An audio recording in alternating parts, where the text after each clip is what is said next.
ಬಗ್ಗೆ ಮಾತನಾಡೋಕೆ ಬಿಜೆಪಿ ಸಂಸದೆ ಶೋಭಾ ಕರಂದ್ಲಾಜೆ ದೂರವಾಣಿ ಸಂಪರ್ಕದಲ್ಲಿದ್ದಾರೆ. ಮೇಡಮ್ ನಮಸ್ಕಾರ.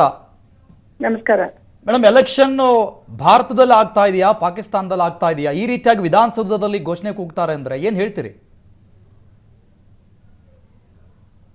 ಕರ್ನಾಟಕ ರಾಜ್ಯದಲ್ಲಿ ಯಾರು ದೇಶದ್ರೋಹಿಗಳಿದ್ದಾರೆ, ಸಮಾಜ ದ್ರೋಹಿಗಳಿದ್ದಾರೆ, ಇವ್ರಿಗೆ ಯಾರಿಗೂ ಭಯ ಇಲ್ಲ. ಭಯ ಇಲ್ಲ ಅನ್ನುವಂತ ವಾತಾವರಣವನ್ನ ಸಿದ್ದರಾಮಯ್ಯನವರ ಸರ್ಕಾರದಲ್ಲಿ ನಿರ್ಮಾಣ ಮಾಡಿದ್ದಾರೆ. ಅದಕ್ಕಾಗಿ ಇವತ್ತು ವಿಧಾನಸೌಧದಲ್ಲಿ ಕೂಡ ಪಾಕಿಸ್ತಾನದಿಂದ ಘೋಷಣೆಯನ್ನು ಕೂಗುವಂತ ಒಂದು ದರ್ಪವನ್ನ, ದಾಸ್ಯವನ್ನ, ಧೈರ್ಯವನ್ನ ಕೆಲವರು ತೋರಿಸಿದ್ದಾರೆ. ಮತ್ತೆ ಇದಕ್ಕೆ ನಾಜೀರ್ ಹುಸೇನ್ ಅವರೇ ಕುಮ್ಮಕ್ಕು ಕೊಡ್ತಾ ಇದ್ದಾರಾ? ಯಾಕಂದ್ರೆ ಅವರು ಯಾರೋ ಪತ್ರಕರ್ತರು ಅವರಿಗೆ ಪ್ರಶ್ನೆ ಮಾಡ್ತಾರೆ, ಅವರನ್ನೇ ಗದರಿಸಿ ಕಳಿಸುವಂತ ಕೆಲಸವನ್ನ ನಾಜೀರ್ ಹುಸೇನ್ ಮಾಡ್ತಾರೆ. ಅಂದ್ರೆ ನಾಜೀರ್ ಹುಸೇನ್ ಅವರ ಮಾನಸಿಕತೆ ಏನು? ಅವರು ಕೂಡ ಪಾಕಿಸ್ತಾನದ ಜೊತೆ ಶಾಮೀಲಾಗಿದಾರ? ಅದು ಅಂತವರು ಲೋಕಸಭೆಗೆ ಅಥವಾ ರಾಜ್ಯಸಭೆಗೆ ಬಂದ್ರೆ ಈ ದೇಶದ ಸಮಗ್ರತೆ ಮತ್ತು ಐಕ್ಯತೆಯ ಅಥವಾ ಭದ್ರತೆಯ ಪ್ರಶ್ನೆ ಎಲ್ಲ ಕಮಿಟಿಯಲ್ಲಿ ಇರ್ತಾರೆ. ದೇಶದ ಎಲ್ಲಾ ಭಾಗದಲ್ಲಿ ಅವರು ನಾಳೆ ಪ್ರವಾಸವನ್ನು ಮಾಡ್ತಾರೆ. ನಮ್ಮ ಮಾಹಿತಿಯನ್ನು ಕೂಡ ಪಾಕಿಸ್ತಾನಕ್ಕೆ ಕೊಡಲ್ಲ ಅನ್ನುವಂತ ಗ್ಯಾರಂಟಿ ಏನು? ಇವತ್ತು ಕಾಂಗ್ರೆಸ್ಸಿನ ನೇತೃತ್ವದಲ್ಲಿ ಈ ರೀತಿ ದೇಶದ್ರೋಹಿಗಳನ್ನ ಬೆಳೆಸುವಂತದ್ದು ನಿರಂತರವಾಗಿ ನಡೀತಾ ಇದೆ. ಕರ್ನಾಟಕದಲ್ಲಿ ಇದು ಜಾಸ್ತಿ ಆಗ್ತಾ ಇದೆ. ಯಾಕಂದ್ರೆ ಸಿದ್ದರಾಮಯ್ಯನವರು ಸ್ವತಃ ಸಂವಿಧಾನದ ಬಗ್ಗೆ ಮಾತಾಡ್ತಾರೆ. ಸಂವಿಧಾನದ ಬಗ್ಗೆ ದೊಡ್ಡ ದೊಡ್ಡ ಸಭೆಯಲ್ಲಿ ಮೊನ್ನೆ ಭಾಷಣ ಮಾಡಿದ್ದನ್ನು ನಾವು ಕೇಳಿಸ್ಕೊಂಡಿವಿ. ಆದ್ರೆ ಯಾರಿವತ್ತು ದೇಶದ ಸಮಗ್ರತೆ, ಸಾರ್ವಭೌಮತೆಯನ್ನು ಎತ್ತಿ ಹಿಡಿಬೇಕು ಅಂತವರ ಪಕ್ಷದಲ್ಲಿ ವಿಧಾನಸೌಧದಲ್ಲಿ ಅವರ ಮೂಗಿನ ನೇರದಲ್ಲಿ ಇವತ್ತು ಪಾಕಿಸ್ತಾನ ಸಿದ್ಧವಾದ ಅನ್ನುವಂತ ಕೂಗು ಬರುತ್ತೆ. ನಾನು ಒಂದೇ ಆಗ್ರಹ ಮಾಡ್ತಾ ಇದ್ದೀನಿ, ತಕ್ಷಣ ಅವರನ್ನ ದೇಶದ್ರೋಹದ ಕೇಸಲ್ಲಿ ಬಂಧನ ಮಾಡಬೇಕು. ನಾಜೀರ್ ಹುಸೇನ್ ಅವರ ಮೇಲೆ ಕೂಡ ಯಾರು ಪತ್ರಕರ್ತರನ್ನು ಗದರಿಸಿ ಕಳಿಸ್ತಾರೆ, ಪಾಕಿಸ್ತಾನ ಜಿಂದಾಬಾದ್ ಅನ್ನುವಂಥವರಿಗೆ ಕುಮ್ಮಕ್ಕು ಕೊಡ್ತಾರೆ, ಅವರ ಪರವಾಗಿ ನಿಲ್ತಾರೆ, ಅವರಿಗೆ ಕೂಡ ದೇಶದ್ರೋಹದ ಕೇಸನ್ನು ಹಾಕಬೇಕು ಅನ್ನುವಂತ ಆಗ್ರಹವನ್ನು ಮಾಡ್ತಾ ಇದ್ದೀನಿ. ಮೇಡಮ್, ಈ ರೀತಿಯಾದಂತಹ ಘೋಷಣೆಗಳನ್ನ ಬೇರೆ ಬೇರೆ ಪ್ರತಿಭಟನೆಗಳಲ್ಲಿ, ಬೇರೆ ಬೇರೆ ಪ್ರೋಗ್ರಾಮ್ಗಳ ಸ್ಟೇಜ್ಗಳಲ್ಲಿ ಕೇಳಿದ್ವಿ. ಅಂತ ಪ್ರಕರಣಗಳಿತ್ತು. ಇವತ್ತು ವಿಧಾನಸೌಧಕ್ಕೂ ಬಂದು ನಿಂತ್ಕೊಂತಿದ್ದು.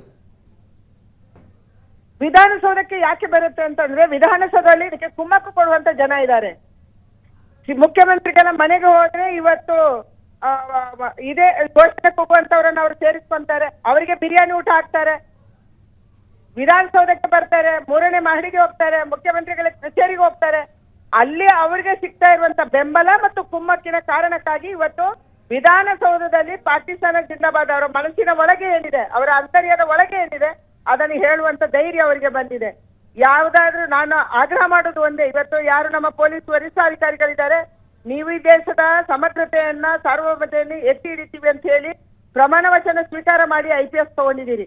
ತಕ್ಷಣ ಇಂಥವರನ್ನ ಬಂಧನ ಮಾಡಿ. ಯಾವ ಸರ್ಕಾರಗಳು ಬರ್ತವೆ, ಸರ್ಕಾರಗಳು ಹೋಗ್ತವೆ. ಮುಖ್ಯಮಂತ್ರಿ ಬರ್ತಾರೆ, ಮುಖ್ಯಮಂತ್ರಿ ಹೋಗ್ತಾರೆ. ಯಾರು ಪರ್ಮನೆಂಟ್ ಅಲ್ಲ ಈ ರಾಜಕಾರಣದಲ್ಲಿ. ಆದ್ರೆ ನೀವು ಪರ್ಮನೆಂಟ್ ಇದ್ದೀರಿ, ಮುಂದಿನ 30-40 ವರ್ಷ ಕೆಲಸ ಮಾಡುವಂತವರಿದ್ದೀರಿ. ತಕ್ಷಣ ಇವರನ್ನ ಬಂಧನ ಮಾಡಬೇಕು, ಇವರನ್ನ ಜೈಲಿಗೆ ತರಬೇಕು, ದೇಶದ್ರೋಹದ ಕೇಸ್ ಹಾಕ್ಬೇಕು.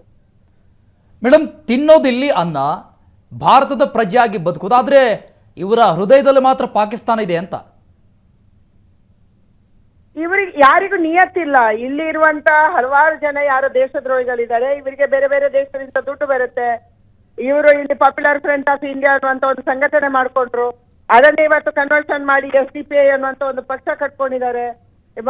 ಹಲವಾರು NGOಗಳಿಗೆ ದುಡ್ಡು ಬರುತ್ತೆ. ಬಾಂಗ್ಲಾದೇಶದಿಂದ ಮಕ್ಕಳನ್ನ ತಂದು ಇಲ್ಲಿ ಸಾಕುವಂತದ್ದು ಮಾಡ್ತಾರೆ. ಯಾರೋ ಪಾಕಿಸ್ತಾನಿಗಳು ಬರ್ತಾರೆ, ಅವರನ್ನು ಸಾಕುವಂತದ್ದು ಮಾಡ್ತಾರೆ. ಇಲ್ಲಿಂದ ಯಾವುದೋ ದೇಶಕ್ಕೆ ಟ್ರೈನಿಂಗ್ ತರಬೇತಿಗಾಗಿ ಕಳಿಸ್ತಾರೆ. ಹೇಗೆ ಮನುಷ್ಯರನ್ನು ಕೊಲ್ಲೋದು ಅನ್ನುವಂಥದನ್ನ ಪ್ರದರ್ಶನ ಮಾಡುವಂತ ನಾವು ನಮ್ಮದೇ ಹುಡುಗರನ್ನ, ಪ್ರವೀಣ್ ನೆಟ್ಟರ್ ಅಂತ ಹುಡುಗರನ್ನ ಕಳ್ಕೊಂಡಾಗ ನಾವು ಅನುಭವಿಸಿದೀವಿ.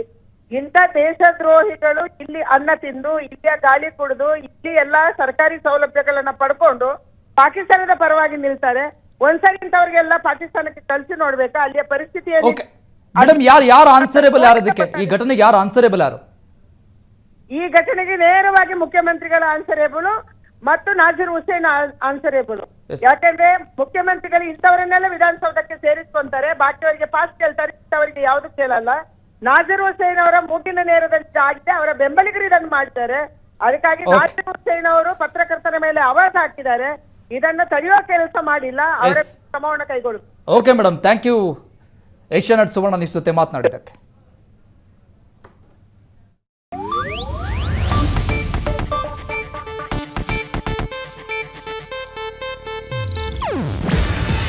ಇದು ಏಷ್ಯಾನೆಟ್ ನ್ಯೂಸ್ ನೆಟ್ವರ್ಕ್ ಪ್ರಸ್ತುತಿ. ನೀವು ನೋಡ್ತಿದ್ದೀರಾ ಏಷ್ಯಾ ನೆಟ್ ಸುವರ್ಣ ನ್ಯೂಸ್.